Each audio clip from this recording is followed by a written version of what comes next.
Welcome all to this final NORA online lecture, this time on crisis management, crisis communication, COVID-19 from a Nordic perspective. I am Alexander Buhmann, Associate Professor for Corporate Communication at BI Norwegian Business School, and I have the great fortune to work with my colleagues from the other Nordic countries on building NORA, the Nordic Alliance for Communication and Management, as a hub, a bridge, a platform between communication researchers and management researchers more generally, and communications directors and practitioners in the field. Looking at communication from a little bit more of an agnostic standpoint, so also inviting innovation researchers, leadership researchers. We had people come from researchers on the digital and new economy, and doing in part also these transfer events like today, broadcasts and webinars on some key issues that concern us in practice, but also in research. So I'm very glad to welcome you all on behalf of NORA and the whole group, really. Quickly over to my colleague Susanne. So thank you, Alex. Also, like a warm welcome on behalf of me. My name is Susanne. I'm a lecturer in the Department of Communication at BI Business School. And I thought I would shortly mention at the start of this 5th lecture in a series of 5 that if you would be interested in any of the other lectures, we have in this lecture series, we started with a short overview of communication in the Nordics. Then we covered CSR, we covered the ethics and expectation management. And all of those lectures are available on the BI YouTube channel. And I would also, just as a bit of advertising before we start, advise you to join our Twitter account so that you can be updated for events in the future. And then I'll give it back to you, Alex, so you can introduce the lecture of today on crisis management. All right, thank you, Susanne. I think for that, actually, I'm going to bounce that right over to Finn and Vinny to Denmark. As we have the great pleasure always is to have these webinars as sort of multi-country events. So we always try to get multiple Nordic perspectives in here, which we have today with Danes, Norwegians, and Swedes, of course. And so over to you, Vinny and Finn, to Denmark to enter into today's lecture. Yeah, thank you very much. Let's start sharing our screen while we are still talking. My name is Winnie Johansen, and together with my colleague Finn Fransen, we are both from Aarhus University in Denmark, but at the same time we are adjunct professors at BI. So Norway is represented as well. Our colleagues Jesper Falkheimer from Lund University, and finally at the end of the webinar, Christina Jemtelit, who has been Chief Communication Officer at Sandvik and who is now University Lecturer at Mid-Sweden University. All of us will talk about the topic crisis communication, COVID-19 and the Nordic countries. So over to Finn. Today's webinar takes place on behalf of NORA. If you don't know what NORA is, then please listen. It's a forum for discussion and research, for challenge and innovation between communication professionals and communication scholars or researchers. The products that we're going to talk about today are pretty general, but very exciting. We're going to take a look at how people in the Nordic countries conduct research within crisis communication and crisis management. And we're also trying to give an answer to the question, is there a specific Nordic model for crisis management or crisis communication? Sorry. There we are. Oh no, we. Sorry. Yes. Sorry. We work very quickly. Win and I, a couple of years ago, realized that perhaps the models we use in crisis management and crisis communication research is too old-fashioned. We see crisis communication and crisis management as one big field, and this is perhaps not the best way to do it. So we decided to reframe the field, and by reframing we mean that we divide the field into 3 subfields. And you can take a look at the website, sorry, the site here, and you can see the 3 subfields. First of all, we have public crisis management, normally called emergency management. There's a focus on safety and citizens. We have, secondly, political crisis management with a focus on political power. And finally, we have corporate crisis management with a focus on reputation, especially for private companies. The idea is that these 3 subfields, their existence allow us to study interactions much more in detail than it has been the case so far.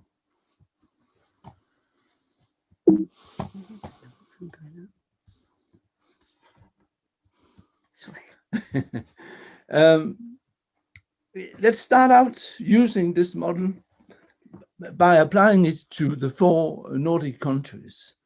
Where are they, taken from a very broad perspective, concerning being public, political, or corporate in their approach?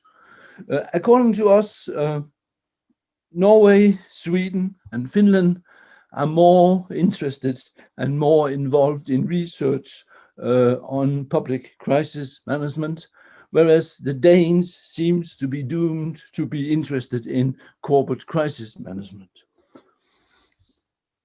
Yes, if we take a look at the research projects that we are working on, well, then you can see that we are quite busy. We have worked with a so-called multivocal approach to crisis communication, named RAT, Rhetorical Arena Theory. We have worked together with theory on stakeholders. We have worked with a general theory of intermediaries. Some of us are focusing on multicultural approaches to crisis communication, others on internal crisis communication. Many of the members of NORA are interested in social media, who are not. Emotional stakeholders is another interesting topic. And we also have more practical things, such as a tool for measurement. And here I'm referring to what is called crisis communication scorecard. We are also focusing on scandals, on crisis journalism or mediatization, which is a hot topic in media studies in Scandinavia. And we are also interested in this, crisis communication and crisis management related to disasters and terrorism. Finally, we also want to introduce a more clear philosophical approach to this field. And by this we mean social constructivism, which is one of the hotspots in crisis management and crisis communication in these years. Where can you read about this? Well, of course, we have a book for you. Take a look at the slides to the right, and you will see a light green cover of a new handbook of crisis communication. go to this book and you will find the answers. Well, so it's over to me. So Finn presented some of the main theoretical frameworks that have been developed within the Nordic countries. I will just give you two examples before we start talking about a Nordic model. Now, the first one is what Finn talked about before, rhetorical arena theory. Well, crisis communication research has been dominated by a focus on the organization that is hit by a crisis and how it is communicating to its stakeholders, to its receivers. But when we started looking into crisis, we found out that it's much more complex.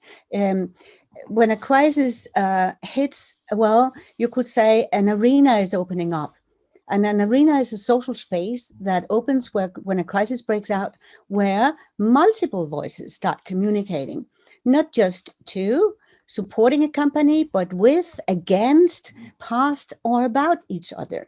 So it's much more complicated. You have so many voices out there, not just the company and its stakeholders, but also, for instance, third parties. You have activist groups. You have politicians who want to promote themselves and talk against the government, for instance. You have trolls on social media, etc., etc. So it's really messy, and it's much more complicated to deal with crisis communication.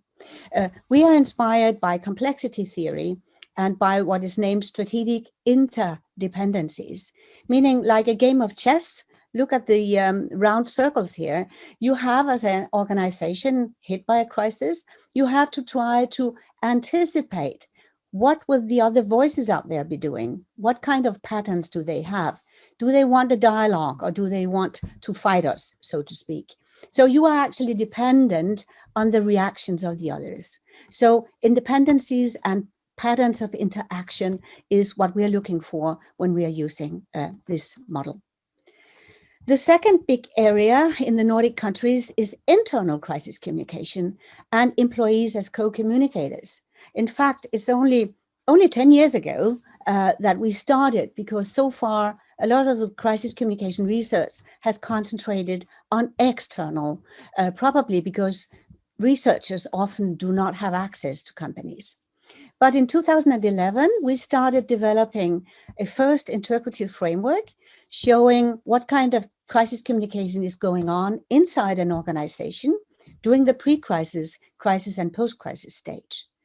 We did the first survey, internal crisis management and crisis communication survey, showing the crisis preparedness and the internal crisis communication activities in private and public organizations in Denmark.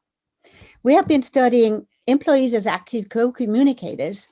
And for instance, Mats Heide and Charlotte Simonsen has a book came out last year, where they are working with crisis leadership and co-workership, the roles and practices of communication professionals. But apart from that, we have also been studying more specific things like whistleblowing, as well as studying how is crisis consulting taking place. And again, if you want to read about this in the new handbook that just came out in August, we have chapters on all these topics.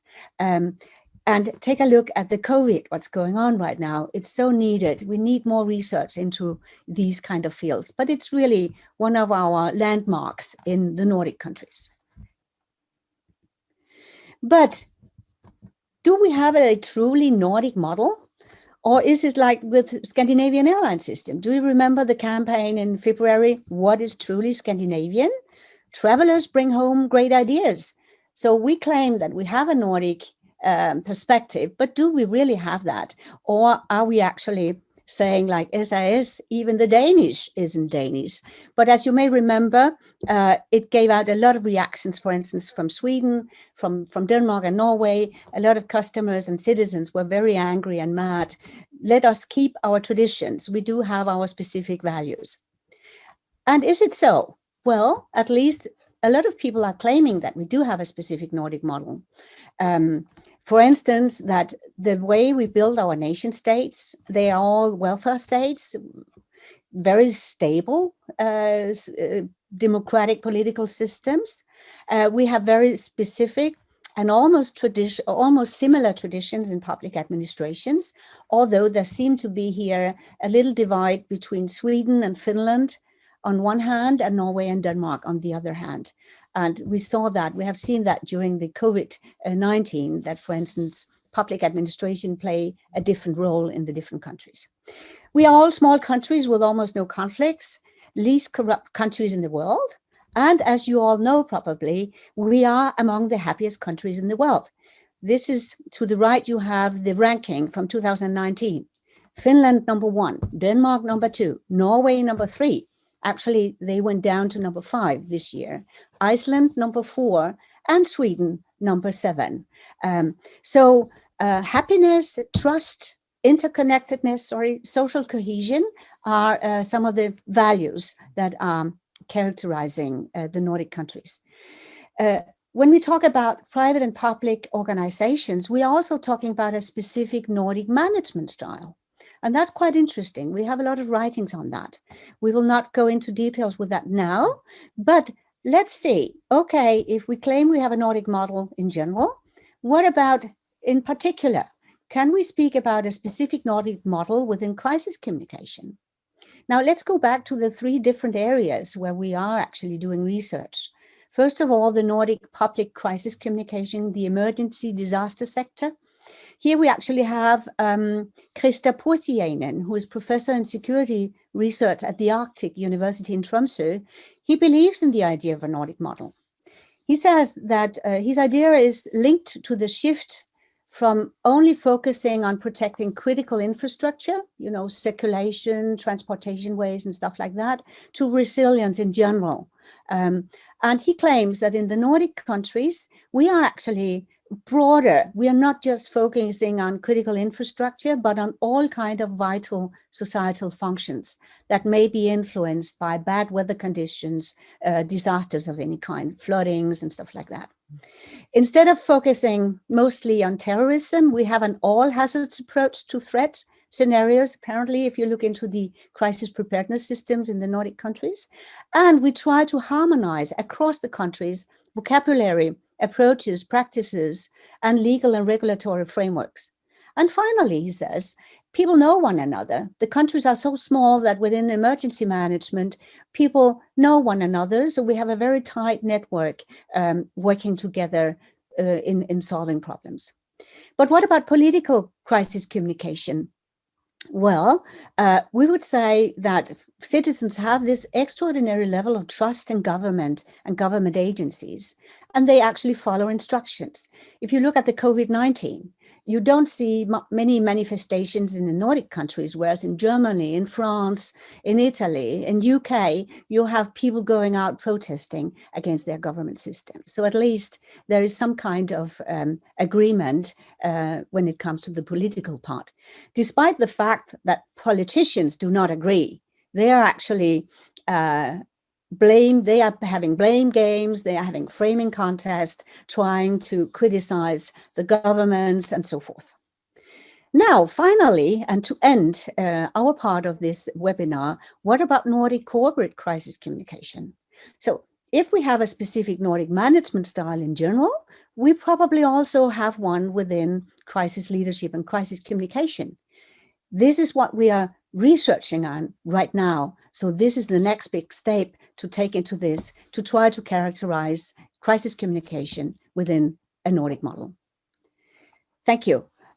Over to Jesper.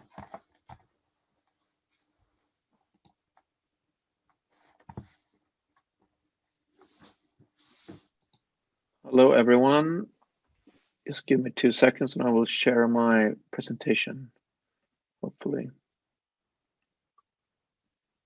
Yep. I'm sitting here in Sweden right now. Welcome everybody to this next part of our session.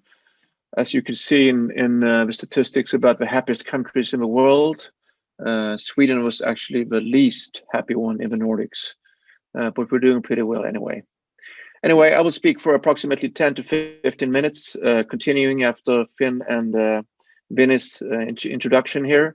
We'll speak more about crisis communication and crisis management in the Nordics, and a little bit more about the Swedish way, if you could say so. And also trying to get into those questions of if we have a Nordic model here when it comes to crisis management and crisis communication. I am working at Lund University in Sweden, where I'm a professor in strategic communication, but I'm also an adjunct professor at Christiania University College in Oslo.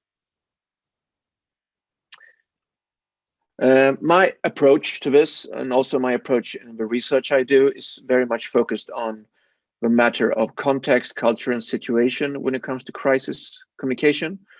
That's where I've done most of my research, focusing on national cultures, but also on cultures in national context and how that matters for crisis communication. There's not a very long history of research in crisis management and communication, but in the early beginning there was a lot of focus on one best way for everything, and during the last decades a lot more focus and research has been on developing multiple strategies, and Finn and Vinny's rhetorical arena theory is one example of this. Same thing as the situational crisis communication theory by Timothy Coops. But I'm not going to dig very much more into theory. I'm more going to go into the Nordic and Swedish context here and see what happens during the pandemic. It is ongoing stuff, ongoing research, and it's hard to make really general conclusions, of course, but we can at least have some kind of a discussion around these themes. I think that the core concept, which has already been mentioned by Vinny here, is legitimacy and also trust as a second concept for crisis management and crisis communication. I think that's basically what it's all about.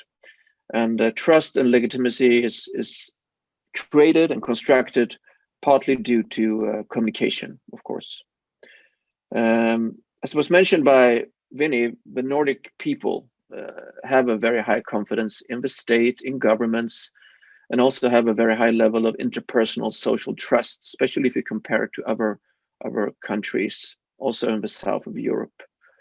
And the concept of trust is, as I said, a matter of communication, but you can also look at other forms of research and conclude that it depends very much on past and present experiences, of course. You should say hard facts and so on. It also depends a lot of expectations, which is more of a communication issue. How dependent you are on the person, organization, institution, and so forth. And of course, in the third category, trust depends very much on how it is communicated through different mediators and how it is valued by other people, how it is spread through rumors and through different media and so on. From a general level, you could say that disasters and crises usually, at least in developed countries, tend to have a positive effect on trust, especially during the first phase. This is also something we can see during the pandemic, at least in Sweden. You can also see actually that there's a positive effect on trust during election years, and it's a little bit different when it comes to economic situations and happenings where there are various effects, but we're not going into that right now. From a Eurobarometer, it's a couple of years old, but I think it's very, very much true still. Unfortunately, Norway was not included in this beautiful map, so I did it by myself. I checked up the statistics, and we could see that the Nordic countries altogether have a very high level of interpersonal trust. This is, of course, a premise for crisis communicators and how they develop strategies and do things. Because in a society where you have a high level of interpersonal trust, you can leave it more to the citizens, so to speak, and not be as authoritarian as you have to be perhaps in other countries. You can see it differs a lot here in Europe, while we are more similar to Germany and Poland, actually, and some other countries here. Going back and talking about the state, especially from a Swedish perspective, and I think maybe also from a Nordic, that can be a debate for discussion. You can see that the role of a state in the Swedish context has changed a lot.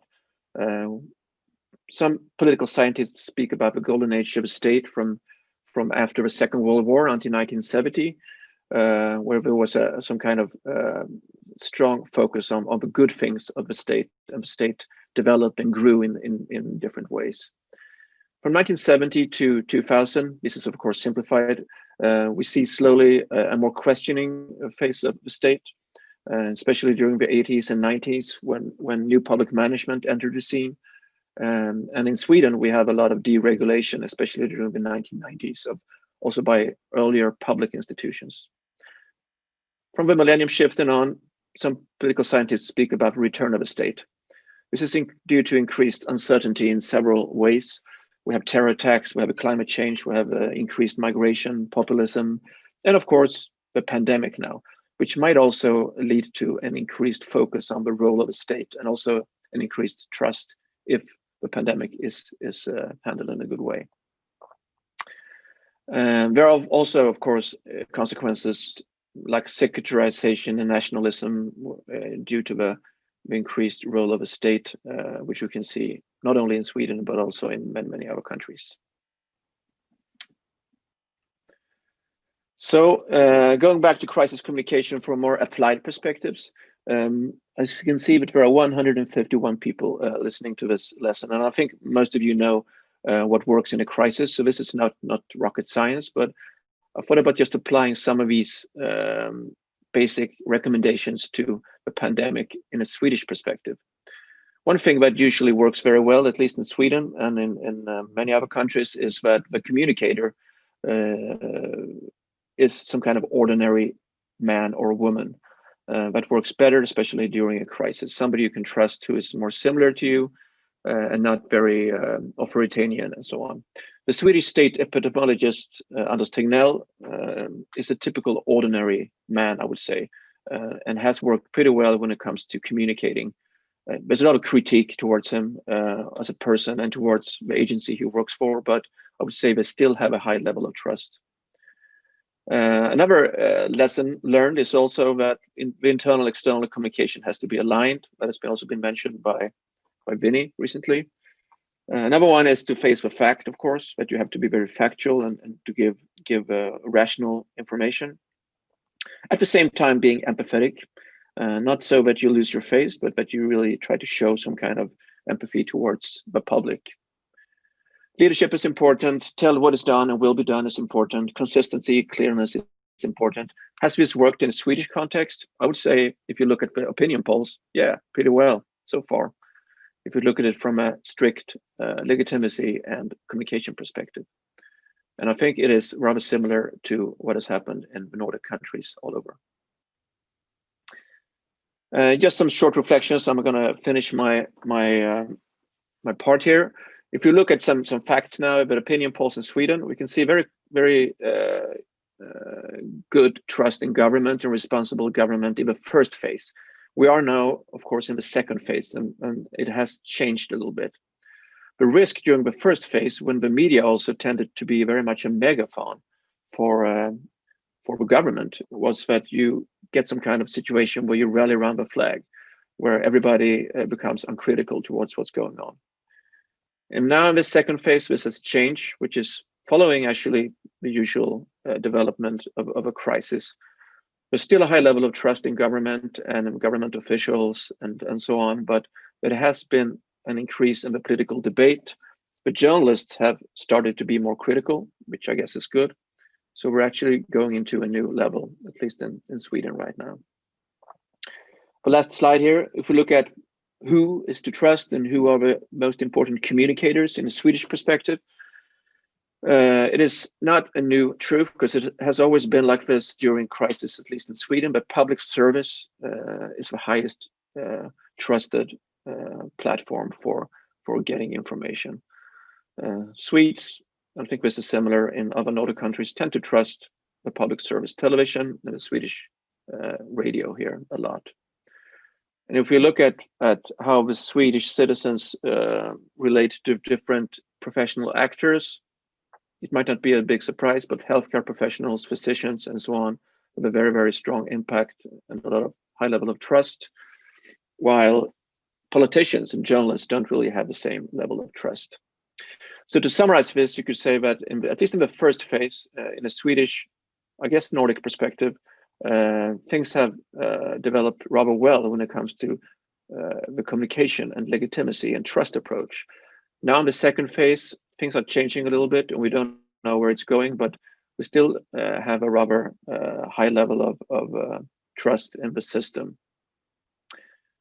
Thank you very much. I'm going to leave now for Christina Jämtelid, who's going to develop this discussion a little bit more from a corporate perspective, from a practitioner's perspective.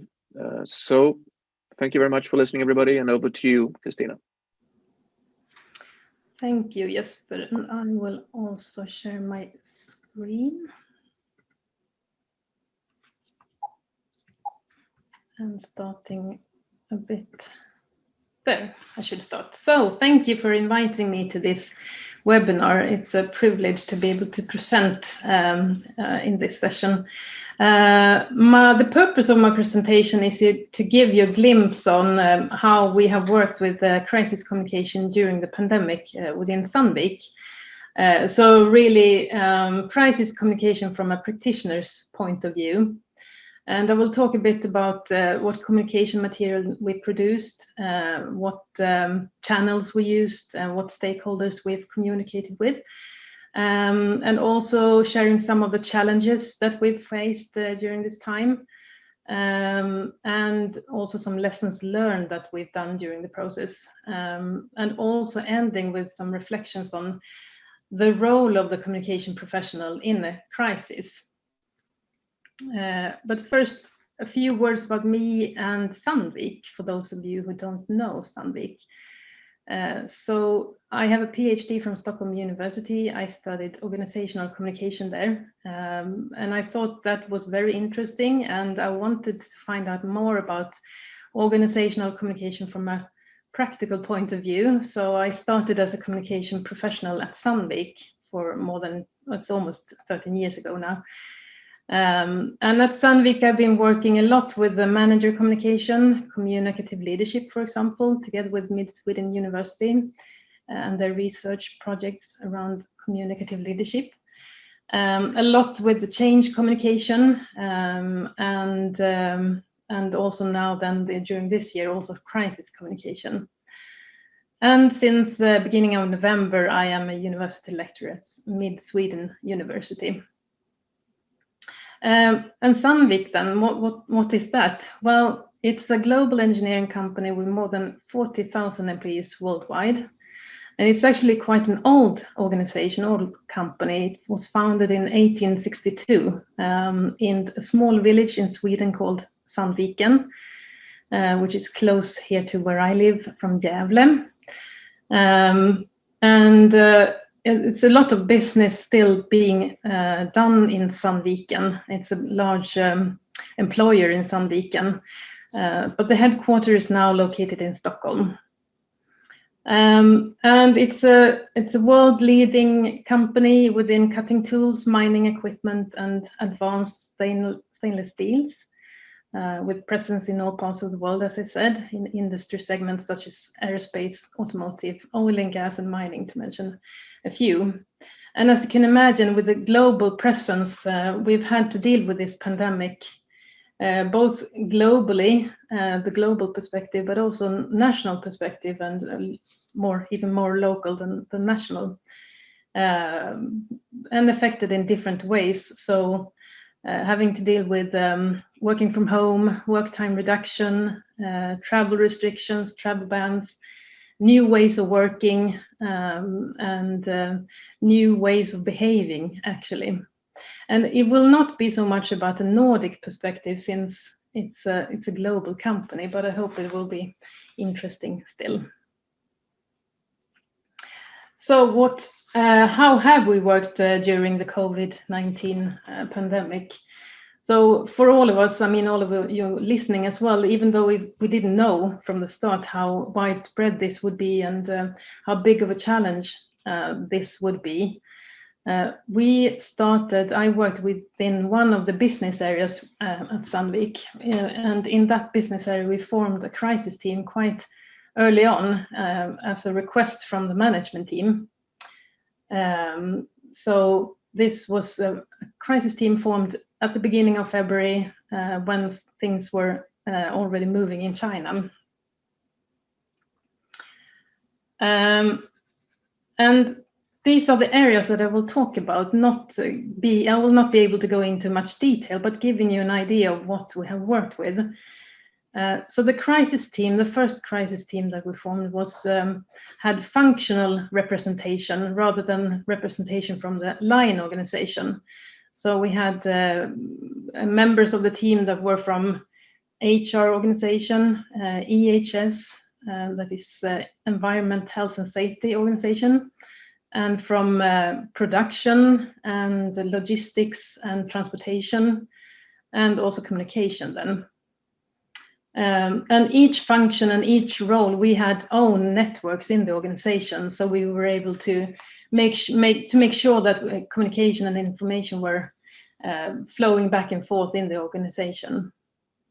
And of course, there were other crisis teams formed as well, reflecting the organization. Another team that I was involved in was the global Sandvik Group crisis team, where we were colleagues from HR and communication from all the business areas and from Sandvik Group. And what we did, the activities that were initiated very much was driven or influenced by the course of the pandemic, of course. So from the beginning, initially, we had to focus on very much here and now, the hands-on support material, in giving guidance in how to act and what activities to do in the organization, out in the sites and the offices. And we also gave general guidance in the organization. And then as things started to evolve and during the process, we noticed and felt a different need for support also. So from the hands-on specific kind of support on more actions to take in the different sites, we felt also that we had to give support in for psychological safety, you could say, mental health issues regarding people with stress, anxiety, worries, people working from home and so on, caused by all the different restrictions that were put in place, both locally and nationally. And we also needed to support our managers a lot, especially managers who had or still have employees working from home. So supporting them in how to create engagement and involvement, even though you have all your employees at home, working from home, and how to create a dialogue, even if it's virtually. And I know now that after I've left, I know they have initiated a health or an exercise challenge, which is another way of supporting the organization. You create a sense of belonging and an engagement within teams, which is for a good cause because it's around physical activity. And the communication material that we produced then, there was different kinds of material that we noticed that we had to provide to the organization. So the more fact-based kind of materials such as Q&A, we started the Q&A quite early. That was available to all, and where we added questions as they came in. Not always so easy, but it was very supportive material. And checklists, also very concrete material, checklists on how to behave and what actions to take in different sites and different offices.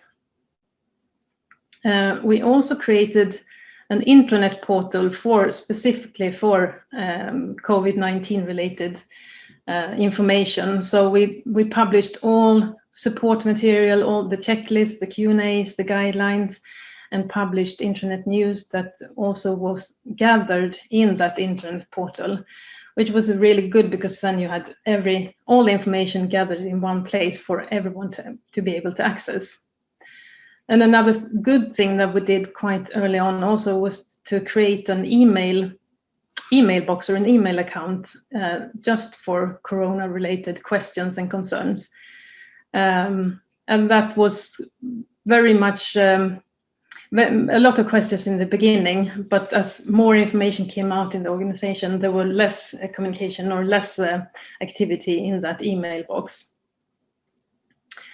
We also arranged webinars in the organization, and one was a global webinar for all employees in the business area that I worked for, where the president for the business area and the crisis team were presenting. And it was both business information and updates regarding business related to the pandemic and the challenges, but also trying to focus on the more empathetic kind of issues, that we're in this together, we need to support each other, and also trying to talk about that we're different as individuals and react differently in a crisis.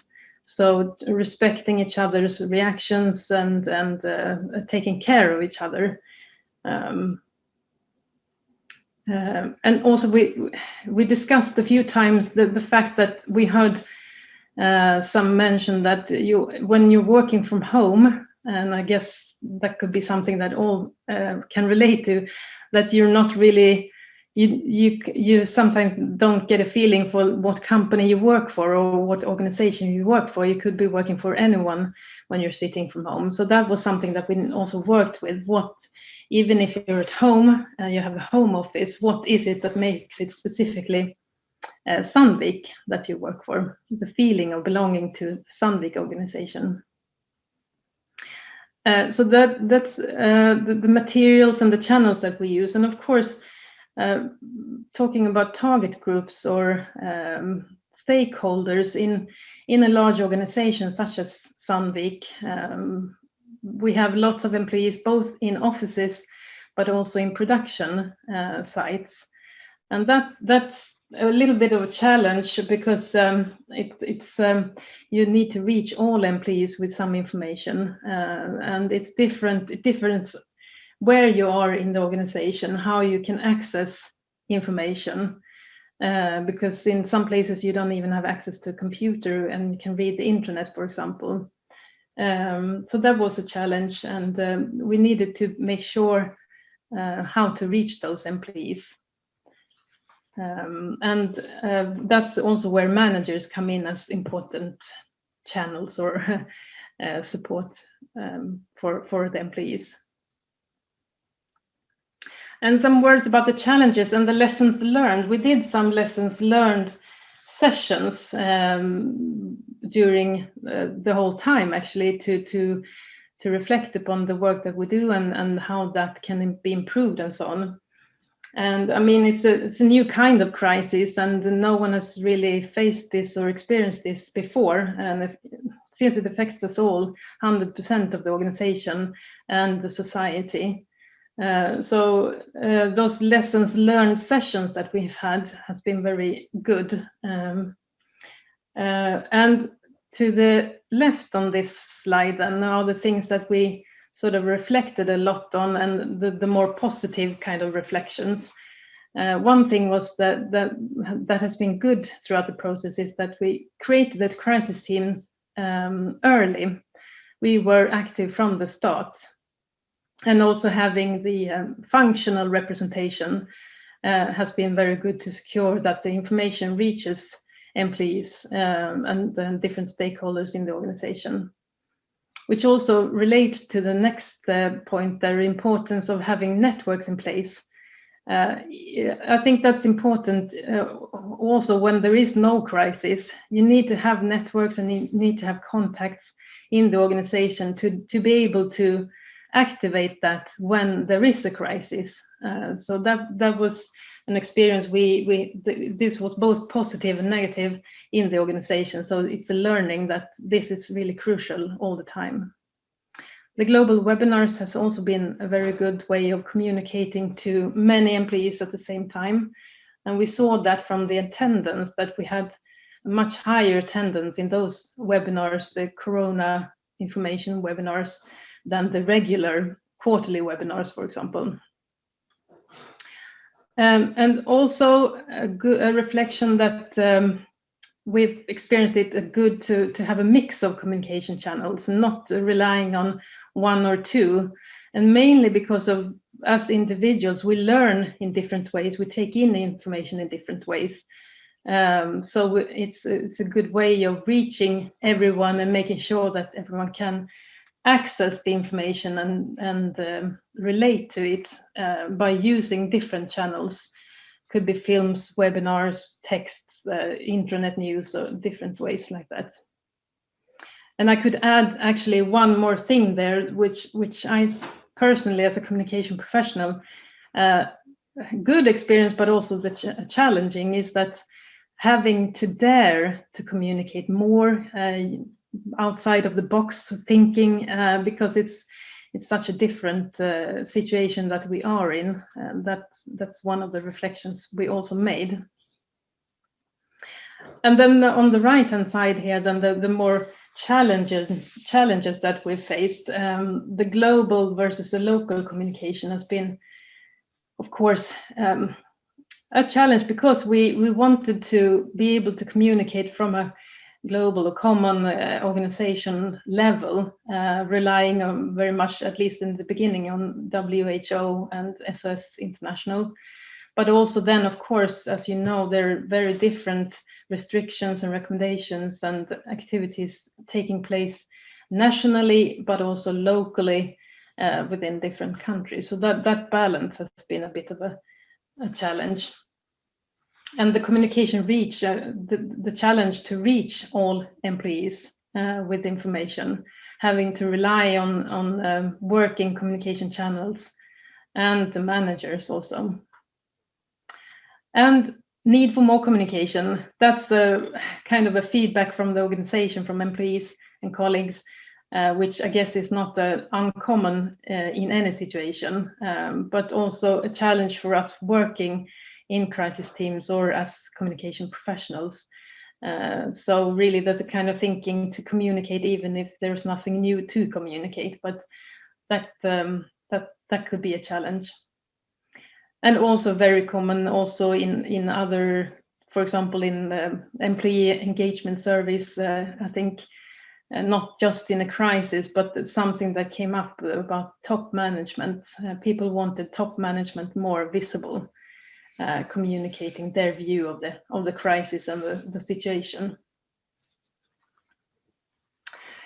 So just a few personal reflections, because I think my own reflection from working in these crisis teams and during this pandemic is that I and my colleagues, we've had to activate all parts of being a communicator during the crisis, both operationally and strategically. And we've had to deal with many unfamiliar topics and having to react quickly. And also learning and doing along the way, often not much time to think about and reflect so much. So these are just a few things that I reflected on, that, for example, advisor and strategic partner, having to advise on target groups, stakeholders, what channels to use and the frequency of communication. Coach, for example, being a coach to managers, how to communicate to their teams, especially for those who have employees working from home, how to keep the engagement level high, even if it's if everyone is spread out, and how to create dialogue even if it's virtually then. Coordinator, having to coordinate different communication activities, very much so, and very much a doer, and the doer part is the more operational part of this responsibility. So a lot with producing communication material, proofreading, publishing internet news, facilitate webinars, invite webinars. It's a very big range of activities that we are doing and have been doing during this process.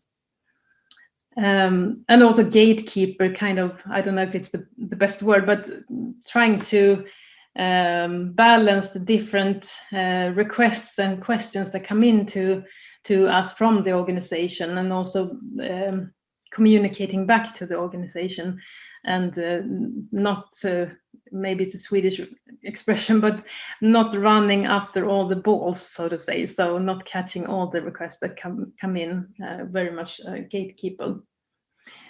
So I mean, it's given us communication professionals a better visibility in the organization, I think, and it's been very much clear that the advantage of being involved early as possible in a crisis, and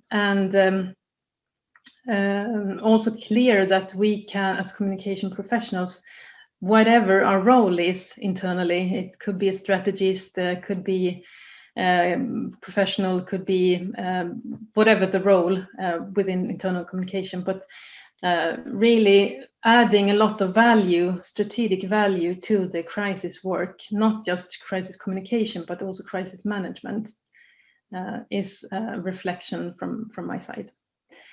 So I hope I've given you a very brief but a bit of an idea of how we have worked with crisis communication within Sandvik, and by that I say thank you and hand over back to Vinny, I think. Yes, thank you very much. I think I have start my video. Yeah. Thank you very much. We have got a lot of questions, actually, and that's very nice. So I think I will try to group them so that we have time for as many as possible. There is one for you, Christina. Let's start by that. It is one person asking, being a global company during the COVID, having to deal with employees all around the world, would there be any cultural or cultural issues that surprised you, that you were not prepared for, that you did not expect, or had you all prepared? Well, I kind of guessed that this cultural question would come, actually, and I think it's very difficult to answer, especially because it's I mean, that's the way that we work within Sandvik. It's a global company, and you work with communication throughout the whole company and dealing with the different cultures all the time. At the same time, Sandvik being, at least from the beginning, a Swedish organization. But I wouldn't say, I don't think there were any surprises. It's more that it's the way that we are used to working, having this broad, I mean, I think a good way of working that we have, and what makes it work, is that we have this global perspective, but also leaving a lot of responsibility to the organization, and having being closer to the employees and being more aware of the stakeholder needs further out in the organization. So nationally, and the different cultural perspectives is more dealt further out in the organization, I would say. Yeah. Okay. Then there are a series of questions, I think, for Jesper around public crisis communication. I could say something short. I'll try to answer some questions also on the Q&A here. But I mean, maybe we should repeat the questions for the people who haven't seen it. Yeah. Yes, but okay. One question was from Sandra Bergman, which was a good one, about how the handling of a crisis will affect the trust towards science and research and so on. And I mean, I can only speculate, but from a Swedish perspective, I mean, the level of trust in universities is amazing. It has been for many years, and it has actually increased last years. But let's hope for that it continues. I think that the interest in science, and the interest in what universities do, and what kind of vaccines they produce together with the farm industry has become more interesting. So I actually think that this can be a positive effect, but we'll see. The second one, a question that I can just take here before over to you, Vinny, is some questions about the difference in strategies in the different countries here, which we have seen. And I think it's actually too early to answer, and I can't answer how how does it look when it comes to the difference between how the different countries have communicated during this crisis? I can only speculate. We need more research. But when it comes to decision making and the different forms of restrictions, and we haven't had any lockdown in Sweden, etc. I think that is very much due to differences when it comes to the balance between politicians and the expert authorities, the public administration issue that you also mentioned, Vinny. In Sweden, the expert authorities, and especially one, has had a lot of impact, of course, while I think the politicians in Sweden rely very much on experts. And I think in some of the Nordic countries, the politicians have a higher impact, maybe. But this is a question mark around it. Yeah. So Vinny, over to you again. Thanks. Maybe I can take over from there, because one of the questions was also about the public communication, whether it worked, what worked and what didn't work in the different countries. And what we could see was during the first stage, most people believed in their governments and followed the instructions. But then you started having inconsistencies between administrators or agencies, health authorities, and politicians. So at that point in time, well, some of the trust started going a little down. And I think that you saw that at different moments, because somebody's also asking, what about Tegnell, the expert in Sweden? Has he started disappearing now where the restrictions are going up in Sweden? You almost don't hear much to him anymore. Maybe I just have to get in here, because I think in Sweden we hear him all the time. He's on the news almost every night. Maybe he disappeared outside Sweden, I think, but he's still alive and kicking every day. Okay, super. There were also a set of questions concerning corporate crisis communication, and I could maybe try to answer these ones. There was one about when are we going to work on the next step on corporate crisis communication and a Nordic model. And to that, I would say that we have started a new research project at BI doing a survey among Nordic companies. We will launch it hopefully just after Christmas, trying to get to have new data on what is actually going on among the private companies. There was also a question about response strategies, where the crisis, because as you may remember, we mentioned that within corporate crisis communication, the focus has been on crisis response strategies, as if communication strategies is always responsive, reactive. No, not all of them are reactive. We also have proactive strategies, like, for instance, trying to steal thunder, or using a very appropriate word here during this COVID-19, inoculation, meaning using a strategy where you try to vaccinate people against the bad things that are coming up. For instance, we saw that during COVID, that some companies who had to reduce manpower, they actually went out telling a little bit about that already at the beginning of the lockdown, to make sure that people were vaccinated when they finally had to deal with that. So yes, response strategies is not necessarily reactive. They can also be proactive. Then there was questions about whether we see differences among corporations in how they dealt with the communication across the Nordic countries.